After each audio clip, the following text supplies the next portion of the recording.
Okay, magandang araw sa atin lahat mga kababayan, saan man panig kayo ng daigdig naroon. Dito na naman tayo sa another episode ng ating vlogs, Badong Aratilis po. Pag-uusapan natin ngayon, ito po 'no,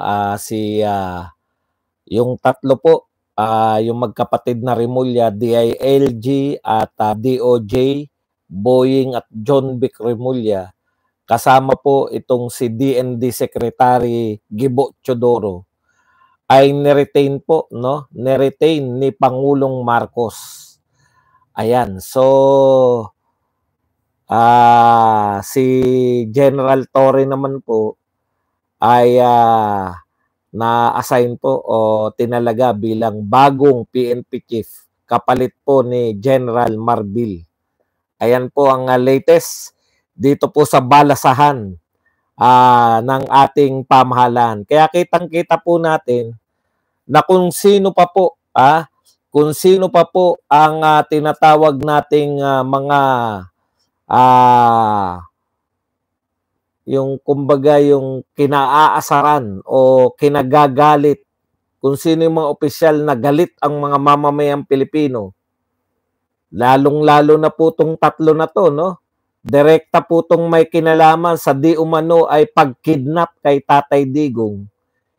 Siya po yung mga na-retain. Yung pong mga opisyal na katulad po ni Menandro Guevara na talaga namang nakita natin yung pagiging parehas. Yung nagsasabi po na hindi siya sang-ayon no, sa ginawa kay Tatay Digong ay sila po yung mga napagtatanggal. Yan po ang mga pag-uusapan natin. Pero bago yan, kung bago ka pa lang dito sa ating channel, mag-subscribe ka na. Dahil ito lang ang tanging channel na may kinikilingan, may pinapanigan. Una sa balita, huli sa impormasyon, kaya ano pang hinihintay nyo? Pindot na, okay, pag-usapan po natin, no? Pero bago po yan, nakarating na po sa Pilipinas ang pinadeport na si dating congressman na Arnulfo Teves, no? Si dating congressman Arnulfo Teves po ay narito na sa Pilipinas. Kanina po lumapag na sa Davao. Doon po sila dumiretso. Tapos po ngayon, mukhang marami po nag-aabang dyan sa Villamor Air Base.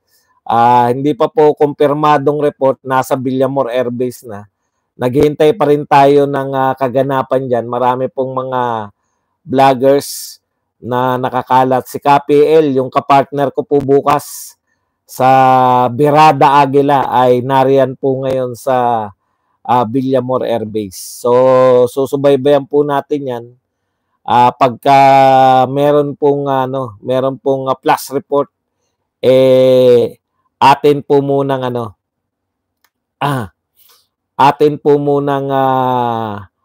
aalamin. Yan. Okay, DFA po. Ito po, napahiya po sila, no? Bago po natin, kapapasok lang po nito, mainit-init pa.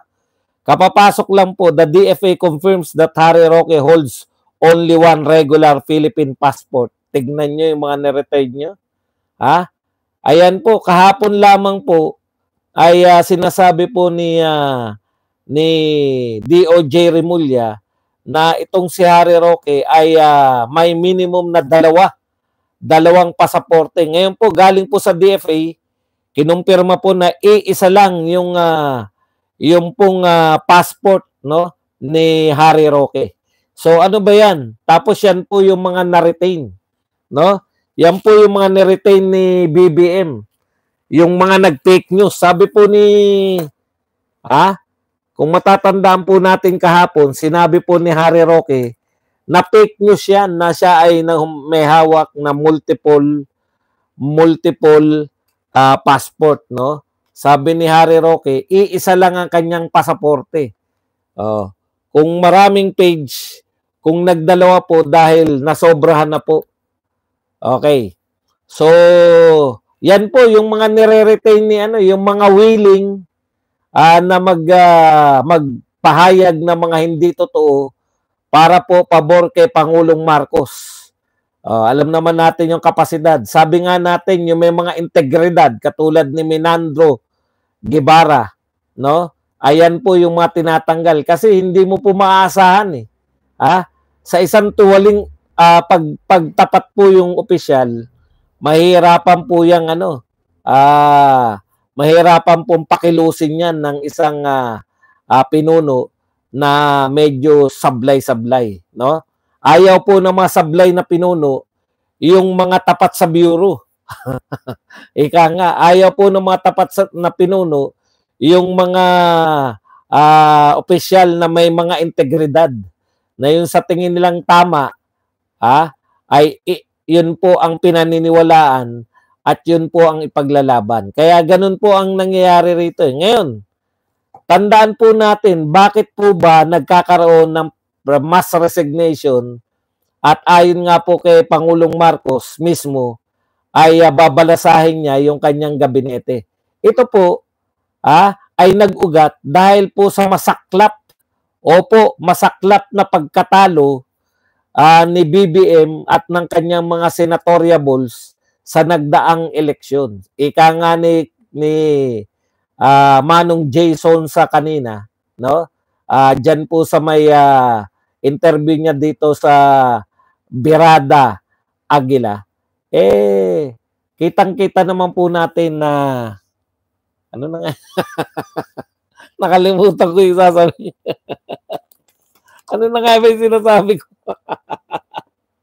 Si Manong Jason may sinabi siya kanina na ano na ba yung tinatalakay? Ano niya nga po, sasakit po ulo ko pag hindi ko po naisip yung sinasabi ko. Ano ba yung sinasabi ko?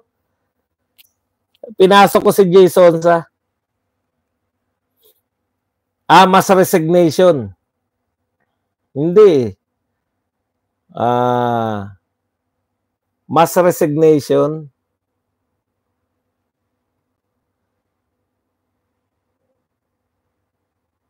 Hala.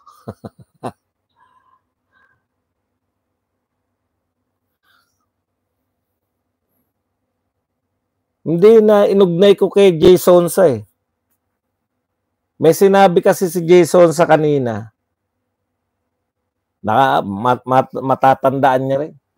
What are you? Walay klaro. Ganyan ba talaga ang tao pag nabayaran ng kwarta? Anak ka ng tatay mo. Hindi po. Yung pagiging makakalimutin po.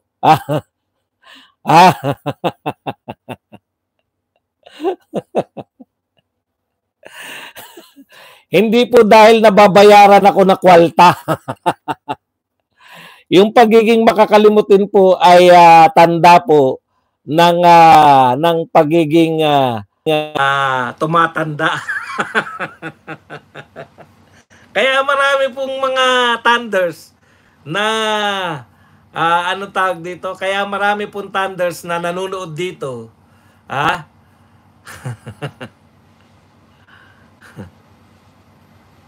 Mamaya matatandaan ko rin po yung gusto kong sabihin.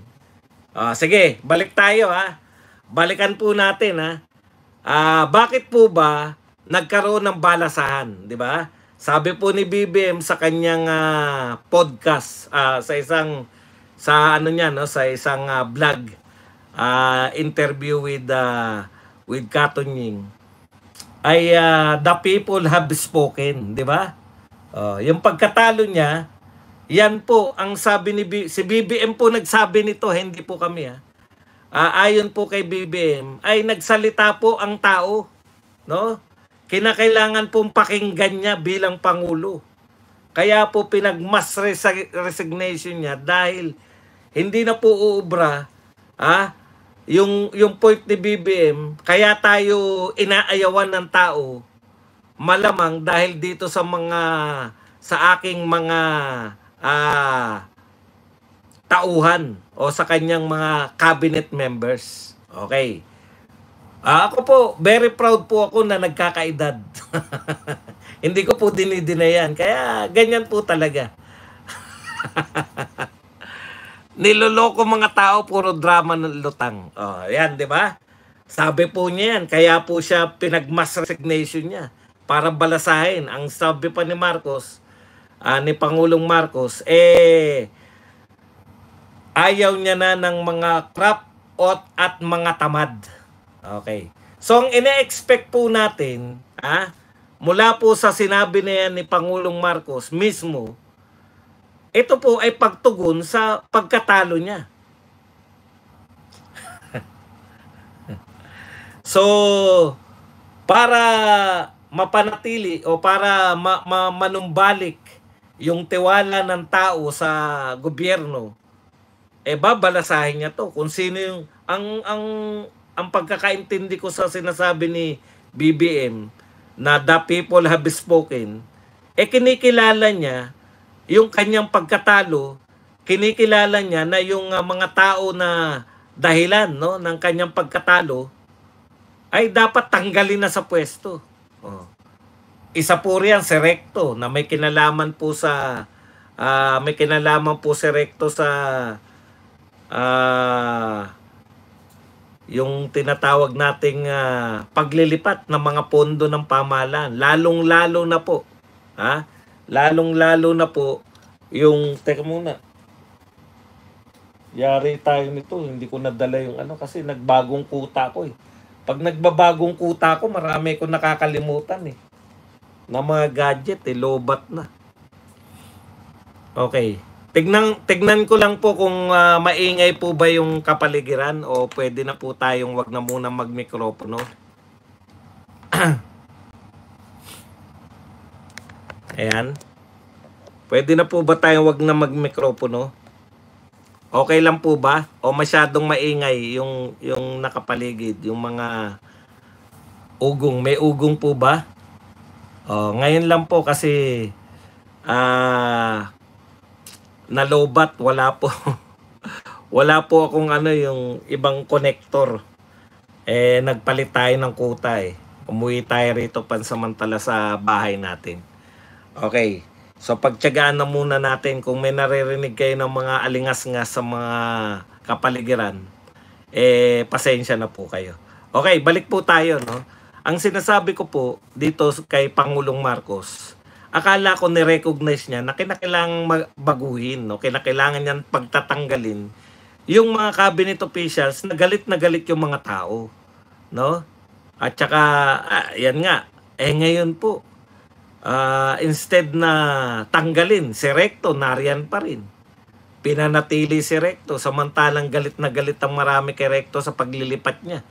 Alam na natin ngayon na siya yung utak, siya yung nag-implement, at siya pa yung talagang pangunahin, no, na nagbebenta, naglipat ng pondo ng PhilHealth.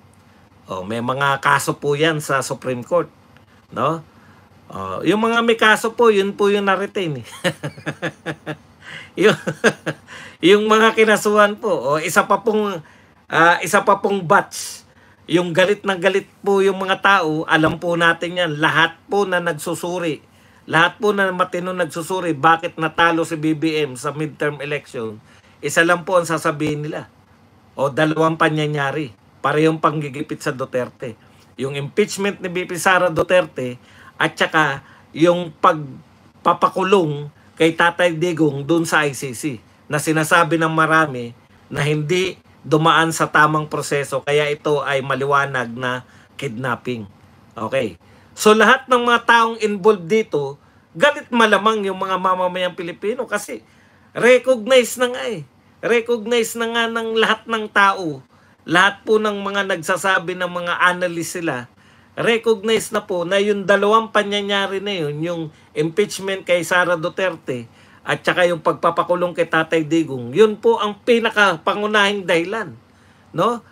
Kaya po nilaglag ng mga tao yung sa botohan, etong mga tauhan o yung mga senatoriables ni Pangulong Marcos. Partikular si Tol. Tuwan-tuwa ako kay Tol . Masyado kang wais, Tol. Sa kawaisan mo, Tol. Ayan na napala mo. Okay. Sa madaling salita, mga kapatid, no? Alam na alam po kung may babaguhin ka at sasabihin ng tao, seryoso si BBM .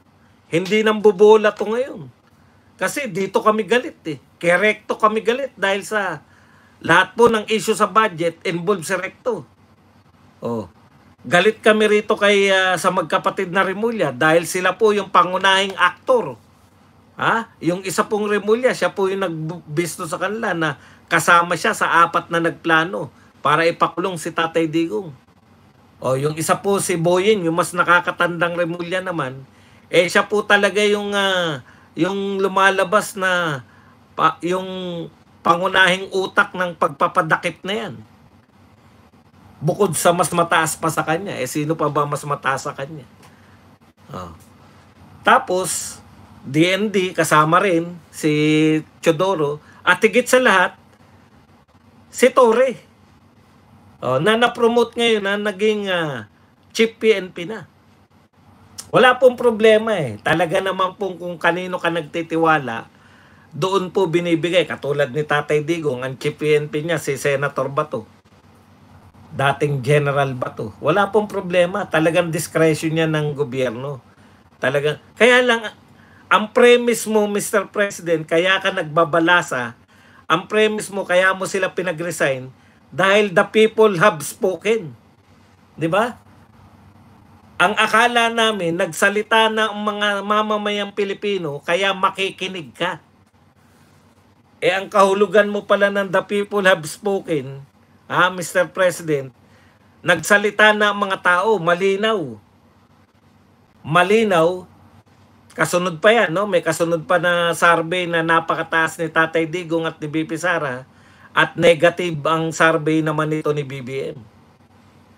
The people have spoken. Mr. President, binasura yung nireject. Nireject, lalong-lalo na yung pinakamalalapit sa'yo. Laglag talaga. Pinangungunahan ni Abalos. Binasura po, Mr. President, ang yung mga kandidato. Akala namin, eto na po yun. Kasi hindi kami naniniwala Kaming mga Duterte, wala na kami. Ililinaw ko lang po parang naparinggan pa po yung mga na maka-aime ba kami. Kailan po, nililinaw ko lang po, Duterte po kami. Hindi po kami maka-aime. Alam po namin, nililinaw ko yan, di ba? Sinasabi natin na si Aimee Marcos ay isang mangga. Dahil sa kamamangga niya, nanalo siya. Masama ba natin na i-recognize na may papel si BP Sara sa pagkakapanalo ni Aimee Marcos? Ibig sabihin, ganun kalakas si BP Sara. Yung power niya na kabaliktaran ni BBM. Malalakas yung mga kandidato ni BBM nung tinaas niya yung kamay, yung pre-nomote o in-endorse ni BBM, naglaho yung lakas. Napagtatalo di ba? Okay. Totoo na nire-recognize ni BBM na talagang palpak, no? Palpak ang kanyang nangyari sa midterm election. At kasama po sa kapalpakan na yan, yung galit ng mga tao. Tukoy naman Pero kabaliktaran po ang aksyon ni BBM. Instead na makinig sa tao, niretain niya po yung kung sino man po yung mga cabinet officials na galit yung mga tao. Galit po kami sa magkapatid na Remulla dahil sila po yung dahilan kung bakit nakakulong si Tatay Digong. Galit kami kay General Torre dahil siya po yung ginamit ng mga gustong magpakulong kay Tatay Digong. Siya po talaga yung pinakamatapang doon na kitang-kita po sa camera. Wala pong maka-Duterte ang natutuwa kay Torre. Di ba? Lahat po ng maka-Duterte natutuwa, wala po natutuwa kay Torre. Kaya ang ginawa nyo po, Mr. President, sugatan na yung mga Duterte, ang ginawa nyo, parang yung pinipigaan ng kalamansi, yung mga sugat namin. Mukhang ang tunguhin po nitong gobyerno natin, mang-asar na lang talaga mang-asar, sasabihin na rekonsilyasyon. Naalala ko talaga, hindi talaga ako makapaniwala eh. Nanawagan siya ng rekonsilyasyon. Tapos, natural, yung mga nasaktan na Duterte, hindi kami naniniwala dyan sa rekonsilyasyon na yan. Pakita mo yung sinseridad mo, pauwiin mo si Tatay Digong. Biglang sinabi, ay walang kondisyon sa pakikipagrekonsilyasyon. Tapusin na natin ang usapan na yan. Wala ka namang kausap sa rekonsilyasyon, sarili mo lang. Kahit pa ulit-ulit po ako rito, nakakatawa po yun. Di ba? Nakakatawa po yun na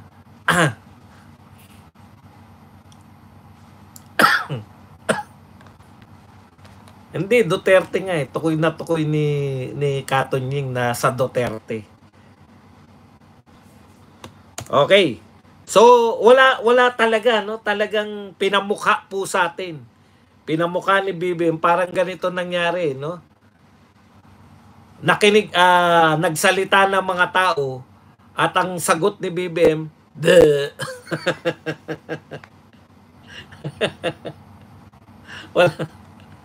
walang sinagot na matino. Yan po, nagkalat na po yung picture ni BBM, katabi po itong NBI director.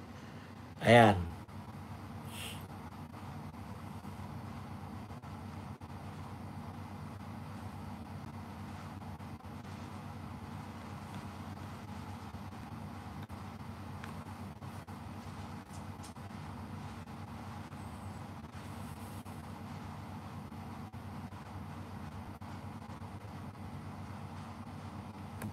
Dito medyo kanina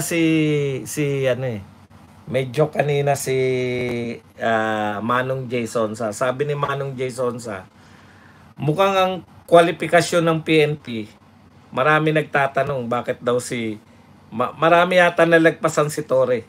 Hindi ko po alam kasi hindi ko po alam yung mga ranggo-ranggo. Okay. Kung marami po nalagpasan si Torre, bakit si Torre daw po? Ayan ang kwento ni ni Manong J. Ang sabi ng mga iba, pag ikaw interview, meron yatang kinoconsider na ilan. Ano lang naman to. Pampasarap lang naman ni Manong J. Tinanong daw yung mga tao yung mga nag-a-apply ikaw bakit gusto mo nang maging PNP chief? Anong gagawin mo pag PNP chief ka? Ang dami raw sinabi ng iba pagdating kay Torre, huhulihin ko po yung gusto nyong ipahuli. Ikaw na. Ikaw na. Yun lang ang qualification ni Torre. Okay. Junto na po. Inurong na naman po ng Senado ang hindi po matutuloy sa junto ang ito pong pagbabasa ng articles of impeachment. Kita nyo, kala ko ba handang-handa kayo, no? Laban kay Vice President Sara Duterte. Ayon kay Senate President Francis Escudero, ito'y para unahin ang pagsasabatas ng priority bills bago matapos ang 19th Congress.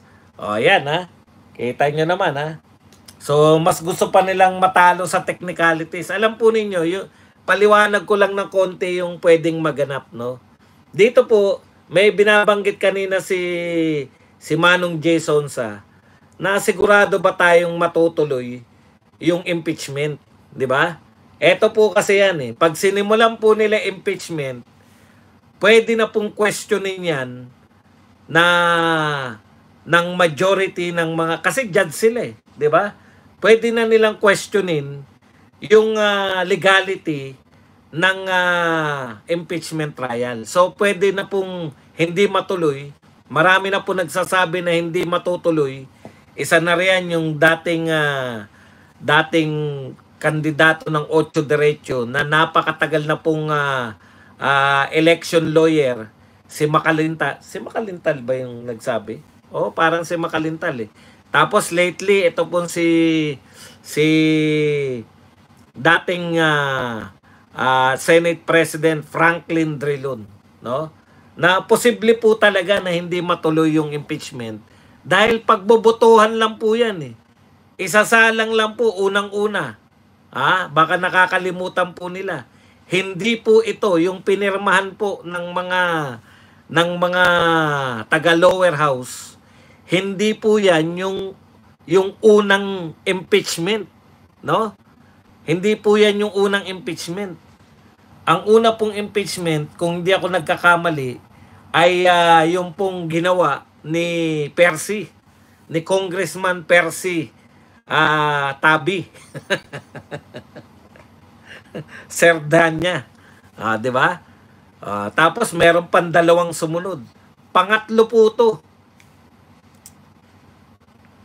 Pangatlo na po to, ay may dalawa pang sumunod. So pang-apat po tong pinirmahan.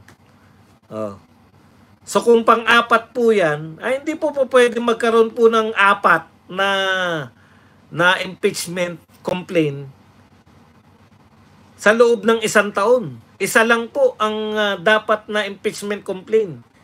Hindi na rin po kasalanan ng kampo ni BP Sara kung ito po ay hindi nila inaksyonan yung unang impeachment complaint. So nililinaw lang po natin, pwede na nga pong hindi mapunta, no? Pwede na nga pong hindi mapunta mismo sa impeachment trial. Pwedeng i-reject na by technicalities. Kasi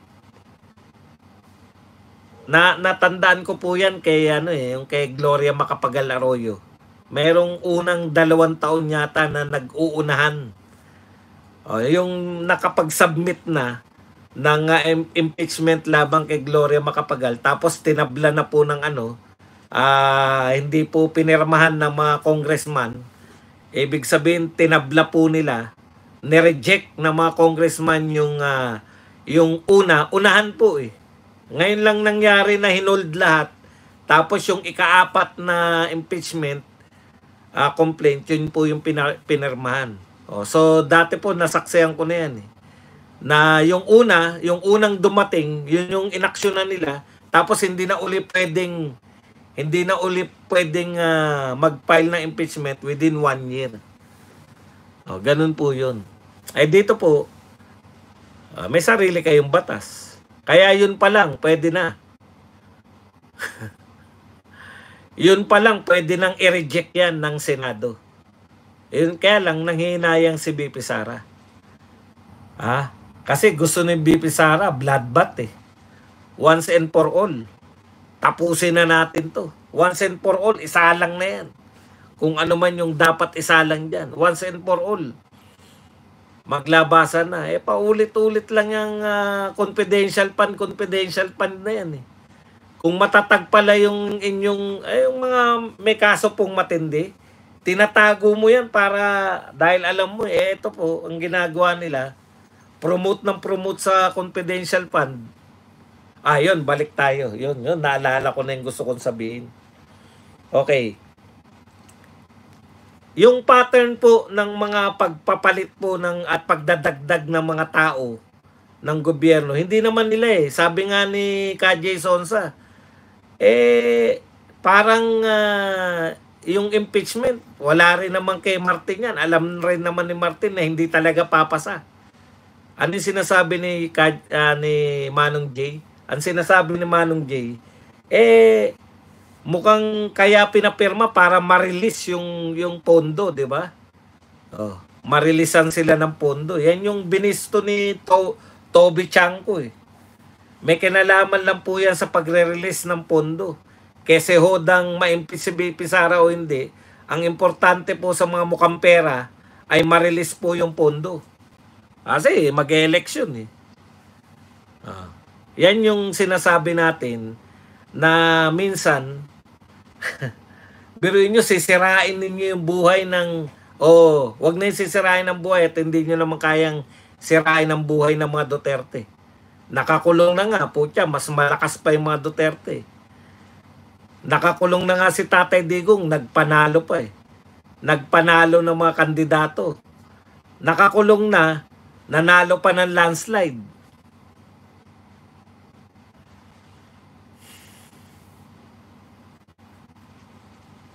So ano nga ang purpose nila? Kung wala naman talagang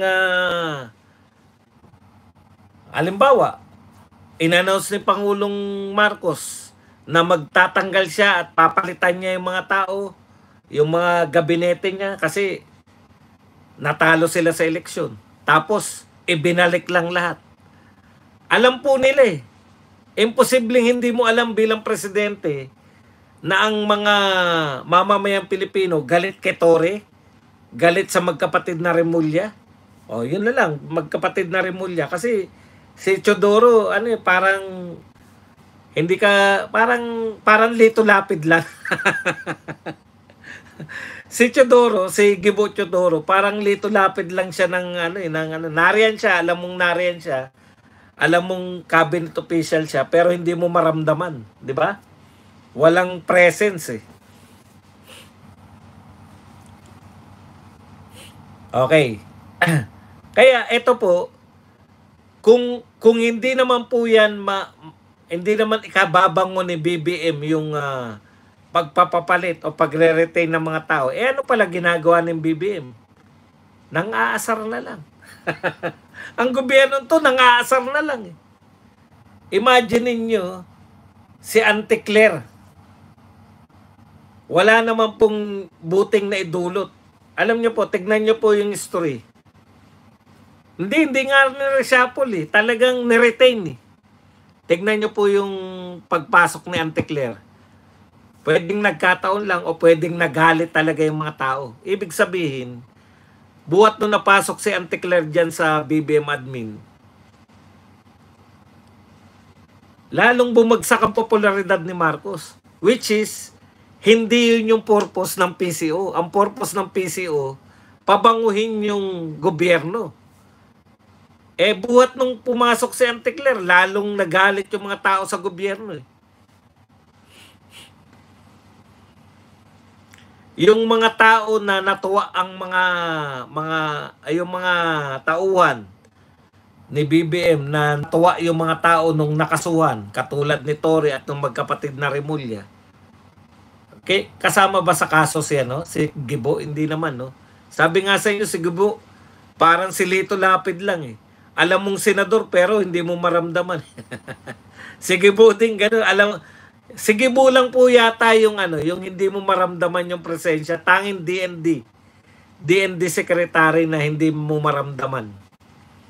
'Di ba? Lahat po ng DND secretary maaangas po, maramdam mo eh. Nung panahon nila si Enrile. Oh. Tapos sila sila nakalimutan ko. Okay. Kung ako po ang by performance, kung PCO, si Auntie Claire, at hindi niya napaangat yung popularidad ng gobyerno, bigo siya bilang PCO. Kaya dapat yan tanggalin, di ba? Pero hindi ganun ang gobyerno natin. Hindi naman yata nila purpose na talagang pabanguin, kundi mang-asar lang sa mga Duterte supporters. At yan po, kung ang purpose nila ay mang-asar lang po sa mga Duterte, matagumpay po sila. Dahil nakakaasar yung pagmumukha ni ni Auntie Claire, di ba? Okay, dagdag pa ngayon, nagdagdag pa sila ng bagong kaasaran natin. Nagdagdag sila na spokes. Yun po yung anak ni Abante. So makikita. Ako ang nakikita ko dito po kaya sa ginagawa ng gobyerno ngayon, nang-aasar na lang. Nang-aasar na lang po, hindi na talaga totoo. 20 pesos na bigas. 20 pesos na bigas, meron kami binibenta. Hanapin nyo.